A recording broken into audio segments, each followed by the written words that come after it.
नमस्कार किसान भाइयों, जय जय किसान डी के यूट्यूब चैनल में आपका बहुत बहुत स्वागत है। किसान भाइयों, आज के इस वीडियो में हम बात करेंगे सोयाबीन की फसल जब 20 से 30 दिनों की होती है तब हमें ये 3 काम करना बहुत ज़रूरी होता है।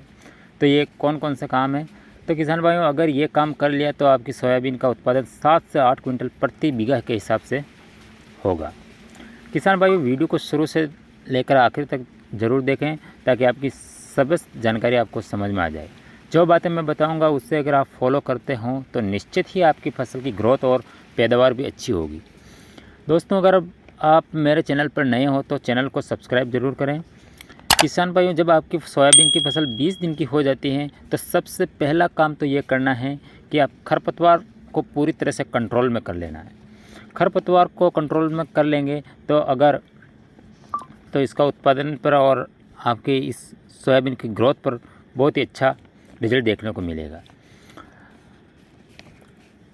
अगर बारिश रुकी हुई है तो कुड़पे द्वारा और हाथ से निराई गुड़ाई करके खरपतवार को नष्ट कर सकते हैं। और अगर ज़्यादा बारिश की वजह से आप निराई गुड़ाई नहीं कर पा रहे हो तो क्या करना है कि आपको दवाई डाल देना है।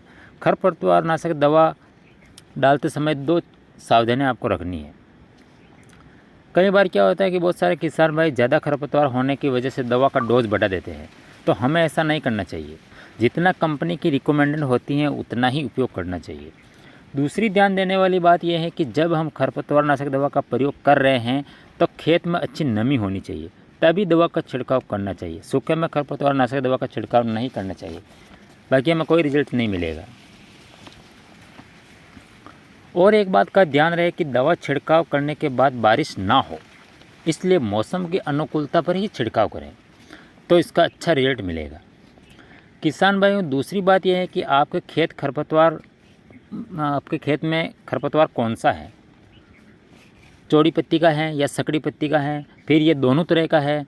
तो अगर दोनों तरह का खरपतवार है तो आप इमीजाथापर और आयरस दोनों का कॉम्बिनेशन बना करके छिड़काव कर सकते हैं।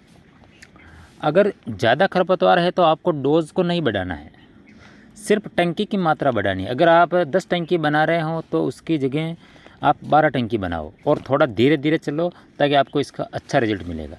क्योंकि डोज का ज़्यादा इस्तेमाल करने से सोयाबीन की फसल को झटका लगेगा और सोयाबीन का पौधा 10-12 दिन के लिए रुक जाएगा और कोई ग्रोथ नहीं करेगा, नया पत्ता नहीं निकलेगा और उसमें नई टहनी भी नहीं निकलेगी। फिर बारिश होगी और फिर ग्रोथ करेगा, तब तक पौधे का विकास का टाइम पूरा हो जाएगा और वो अच्छी तरह से विकसित नहीं हो पाएगा। फूल और फलियाँ भी कम आएगी। ये सब करने के बाद अगर बारिश रुक जाती है तो उस समय ज़मीन में नमी बनाए रखने के लिए फुहारा या सिंचाई ज़रूर करें, क्योंकि सोयाबीन की फसल में पानी की ज़्यादा ज़रूरत होती है। एक ध्यान देने वाली बात यह है कि बहुत सारे किसान ढलान वाले खेतों में भी बुआई करते हैं जहाँ की मिट्टी बहुत ही हल्की होती है, तो ऐसी जगह पर आप थोड़ा बहुत यूरिया का इस्तेमाल भी कर सकते हैं। बाकी सोयाबीन में यूरिया की ज़रूरत नहीं होती है, क्योंकि इसमें राइजोबियम नामक की जो गांठें होती हैं जड़ों में, वो यूरिया का काम करती हैं। ये 2-3 काम अगर आप समय पर कर लेते हैं तो किसान भाइयों निश्चित ही आपका उत्पादन ज़्यादा होगा। धन्यवाद।